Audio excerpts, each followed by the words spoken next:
संपूर्ण देशासह कोपरगाव शहरातही ईद उल फितरचा सण मोठ्या उत्साहात आणि धार्मिक वातावरणात साजरा करण्यात आला।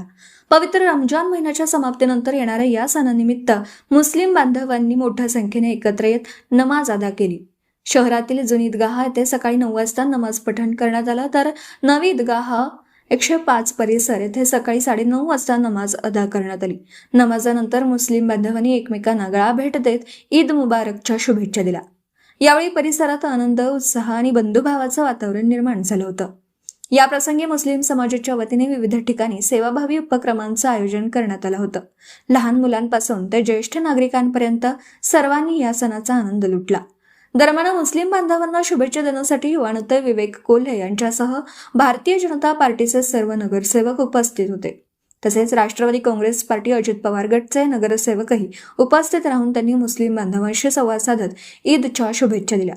यावेळी कायदा व सुव्यवस्था अबाधित राहावी यासाठी कोपरगाव शहर पोलीस ठाण्याचे पोलीस निरीक्षक रामकृष्ण कुंभार यांच्यासह पोलीस अधिकारी व कर्मचारी उपस्थित होते।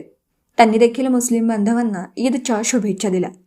सामाजिक ऐक्य, शांतता आणि परस्पर बंधुभाव बळकट करणारा हा सण कोपरगाव शहरात अत्यंत उत्साहपूर्ण आणि आनंदी वातावरणात पार पडला। बहुत ही खुशी का दिन है। आज हम सबको मुबारकबाद देते हैं।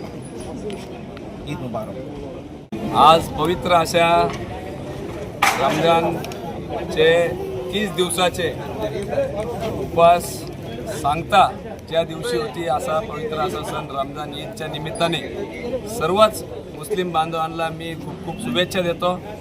अंतःकरण शुद्ध करण्याचा हा महिना असतो, विचारांची शुद्धीचा हा महिना असतो आणि अतिशय महत्त्वाचा समजला झालेला हा महिना, ज्यामध्ये पार बाळ रोजेदारांपासून ते ज्येष्ठांपर्यंत सगळेच उपवास या ठिकाणी 30 दिवस करतात। आणि आज ईदच्या निमित्ताने नवीन कपडे असतील, वस्त्र असतील, खऱ्या अर्थाने नवीन विचार घेऊन, नवीन ऊर्जा घेऊन वर्षभर त्या ठिकाणी काम करण्यासाठी सगळे मुस्लिम बांधव सज्ज होत असतात। एक विशेष महत्त्व दान, सदका आणि झकात याला असतं की जेणेकरून आपण दुसऱ्याला देऊन आपण त्या ठिकाणी समाजाची सेवा केली पाहिजे।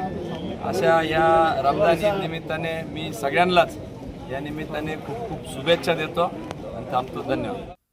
माझं गाव चॅनलसाठी स्वप्नील कोपरे, कोपरगाव।